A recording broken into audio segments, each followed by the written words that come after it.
UDF വിജയത്തിന് ശേഷം സ്വന്തം ജില്ലയിലേക്ക് തിരിച്ചെത്തിയ VD സതീശനൊരുക്കിയ സ്വീകരണവും ഗ്രൂപ്പ് ബലാബല വേദിയാക്കി സതീശൻ പക്ഷം. മുഖ്യമന്ത്രിയായി VD സതീശൻ ഉയർത്തിക്കാട്ടുന്നതായിരുന്നു എറണാകുളത്തെ സ്വീകരണം. CM എന്ന് ആർപ്പു വിളിച്ചാണ് സതീശൻ പക്ഷം സ്വീകരിക്കാനെത്തിയത്. UDFിന്റെ വൻ വിജയത്തിന് ശേഷം തിരുവനന്തപുരത്ത് നിന്നും എറണാകുളത്തെത്തിയ VD സതീശന് അണികളൊരുക്കിയ സ്വീകരണം ഗ്രൂപ്പ് കരുത്ത് വിളിച്ചോതുന്നതായിരുന്നു. എറണാകുളം DCC പ്രസിഡന്റ് മുഹമ്മദ് ഷിയാസിന്റെ നേതൃത്വത്തിലായിരുന്നു സ്വീകരണം. വൈകിട്ട് 6:30 എറണാകുളം സൗത്ത് റെയിൽവേ സ്റ്റേഷനിൽ വന്ദേ ഭാരതിലെത്തിയ സതീശനെ CM വിളികളോടെയാണ് പ്രവർത്തകർ എതിരേറ്റത്. മുഖ്യമന്ത്രി VD സതീശൻ തന്നെയെന്ന് ഉറപ്പിക്കുന്നതും മറ്റേത് പേരും അംഗീകരിക്കില്ലെന്ന് പ്രഖ്യാപിക്കുകയുമായിരുന്നു VD സതീശൻ പക്ഷം. നൂറുകണക്കിന് പ്രവർത്തകരാണ് റെയിൽവേ സ്റ്റേഷൻ പരിസരത്ത് തിക്കിത്തിരക്കിയെത്തിയത്.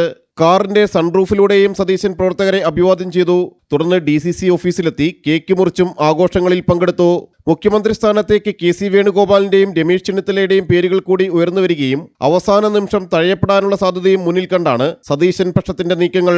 പരമാവധി MLA-മാരുടെ പിന്തുണ ഉറപ്പാക്കാൻ സതീശൻ പക്ഷം ശ്രമിക്കുമ്പോഴും എതിർപക്ഷം പുതിയ തന്ത്രങ്ങൾ മെനയുകയാണ്. ജനം, കൊച്ചി.